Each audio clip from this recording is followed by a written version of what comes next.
Kyle Lichty, and Director of Member and Volunteer Engagement at the museum, Tina Mercier. Thanks for having us. Yeah, thanks for being here. Absolutely. So the Art Beer and Wine, it's on for 2025.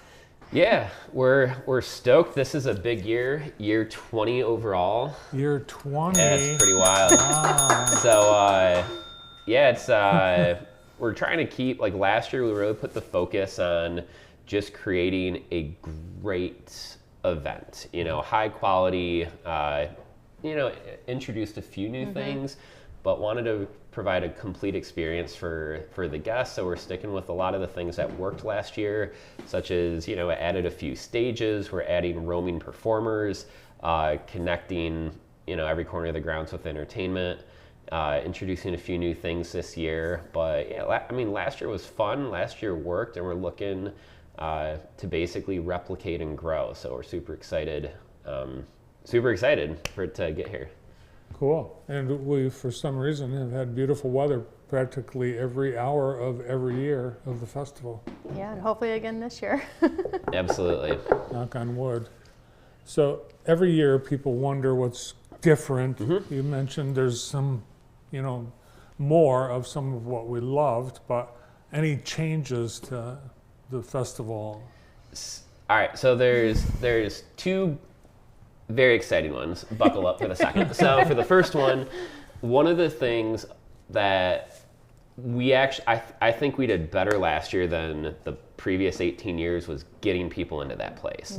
Now, parking, that has to be improved upon. So getting closer access to parking, but shutting down Oakwood, allowing people to walk across the street, not, worried about cars accidentally clipping them or whatever. Having that control zone, it was big just for that flow and welcoming environment. Then when people got in the gate, IDing them quick, getting them through, minimal wait time. So for this year, to add another level to that, for all the tickets, we have an early entry ticket. So for $10 more, the festival actually starts at 1 p.m. So you can go in, you get closer parking because you're here earlier. Access to all the vendors. We'll have like roaming performers starting a little earlier, but you get an extra hour of the event attached to any ticket package. And with the VIP tickets, early entries included. But having a bonus hour of the event, we're looking forward to that. Just keeping the vibe going a little bit longer. The other thing that we're working on is actually partnering with a few different vendors and having hemp-based beverages. So there's a lot of people that may have transitioned or may no longer drink alcohol, but they're like, we do this, we have these interests, there's this new industry. So partnering with a few Jackson-based vendors to introduce a little bit of THC hemp sampling. So controlled environment, everything will be good, but have a plan in place, and that's going to be a pretty awesome add-on. And Tina, you've got a big job in lining up hundreds of volunteers and all the other things that go along with that. Yeah, last year I was pretty lucky to come on in and join the team, and this year, knowing that we're going to be asking for a lot of volunteers, I've already started recruiting. A lot of our in-house volunteers are excited, and then we're going to be rolling out our digital app where everyone can sign up probably at the end of February here. So we're kind of excited, and we're going to need those 300 volunteers again. So if they all had fun, I had fun with them last year. Where don't you have fun when you get some food, you get to experience the experience, you get to have, some fun with new people you've not met. It's an environment that they just love. It's a celebration. Yeah, Fun it's way a to kick off celebration, the yeah. summer.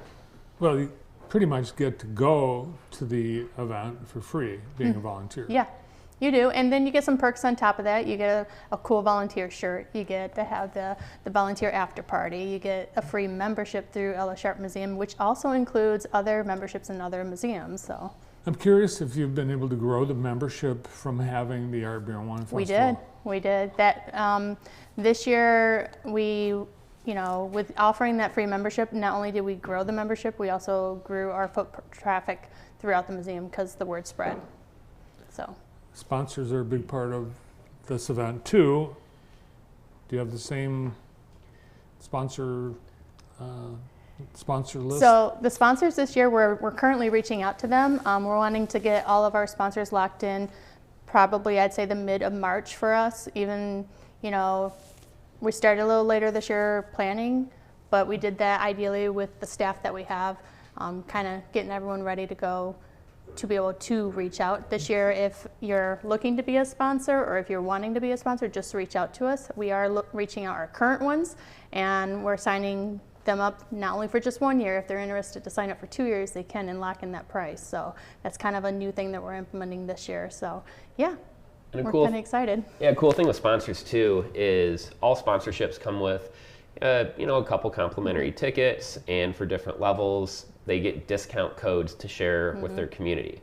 So if you sponsor, like if a business sponsors, they could share a 5% discount to all their clients, to all their members, maybe a 15%, just depends on the contribution. So our thing is, it's like whether you're a sponsor, a brewery, an artist, we want your community to be involved and to come to the event.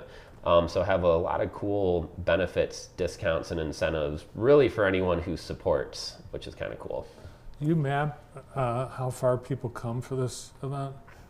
So last year, I should have read the report more recently since June, but there was a few that came in from upstate New York.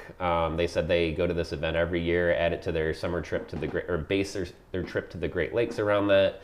I know met a couple from Kentucky, Chicago area, and it's, you know, started to expand. And I mean, I'm not going to say it definitely didn't put Jackson on the map, but you know, it's when you go to Jackson, you go to Bright Walls, you go to Cascades, you go to Art Beer Wine, and the fact that you can have a complete experience, not just for 3 hours, but for a whole weekend in this town with all the other great things that are going on. Jackson's a destination, and the Ella Sharp is, in my view, the heart of it in terms of, you know, preserving the community and, you know, bringing people back. So Yeah, and you guys have quite a few things up your sleeve for 2025 that are in the works right now. That is very true.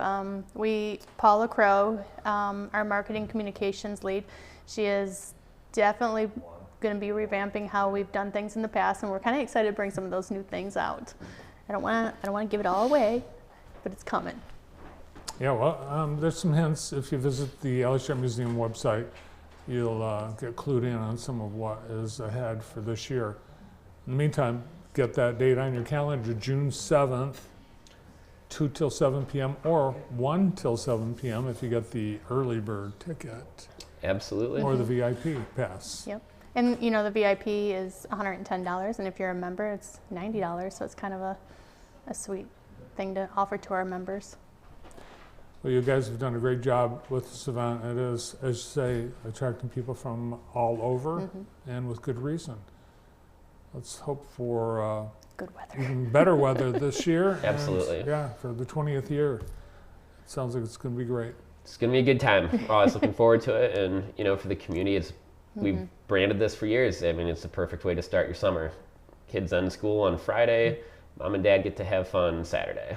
That's right. So, looking forward to it. All right, good luck with all the plans and prep. And if you want help, visit the museum website and get signed up.